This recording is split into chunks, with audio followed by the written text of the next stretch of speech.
Welcome back. In our last study, we saw Jesus feed a massive crowd with just a few loaves and fish. The people, amazed by this sign, responded by trying to make him a political king, a bread king who would provide for their physical needs. Jesus, rejecting their earthly ambitions, withdrew to a mountain by himself. As evening came, he sent his disciples ahead in a boat to cross the Sea of Galilee without him. The disciples were heading toward Capernaum. The scripture tells us that darkness had already come, and Jesus had not yet come to them. A strong wind arose, and the sea became rough. They were straining at the oars, making little progress against the storm.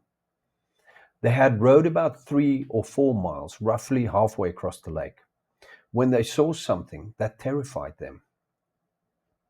They see a figure walking on the water, approaching their boat. In their fear, they likely thought it was a ghost, but it was Jesus. He speaks to them with three simple but profound words. It is I.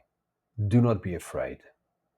Now, when Jesus says, it is I, he's doing more than just identifying himself. The Greek phrase here is ego eimi, which can be translated as I am. This is the same phrase God used to reveal his covenant name to Moses at the burning bush. Jesus is making a subtle but powerful claim to deity. He is the great I am, the Lord over all creation, including the wind and the waves he is walking on. Hearing his voice and his command not to be afraid, the scripture says they were glad to take him into the boat. Their fear turned to relief and gladness.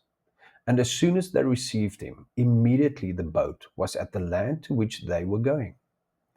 Not only did he calm their fears, he miraculously brought their journey to an instant conclusion.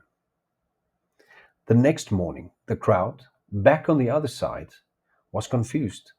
They had seen the disciples leave in the only boat, and they knew Jesus hadn't gone with them.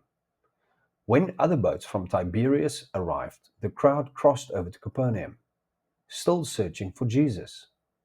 They are still seeking the man who could provide them with bread, not yet understanding the true nature of the signs he was performing. The miracle of walking on water was a private sign for the disciples. In the midst of their struggle and fear, Jesus revealed his absolute authority over the forces of nature and his divine identity as the great I am.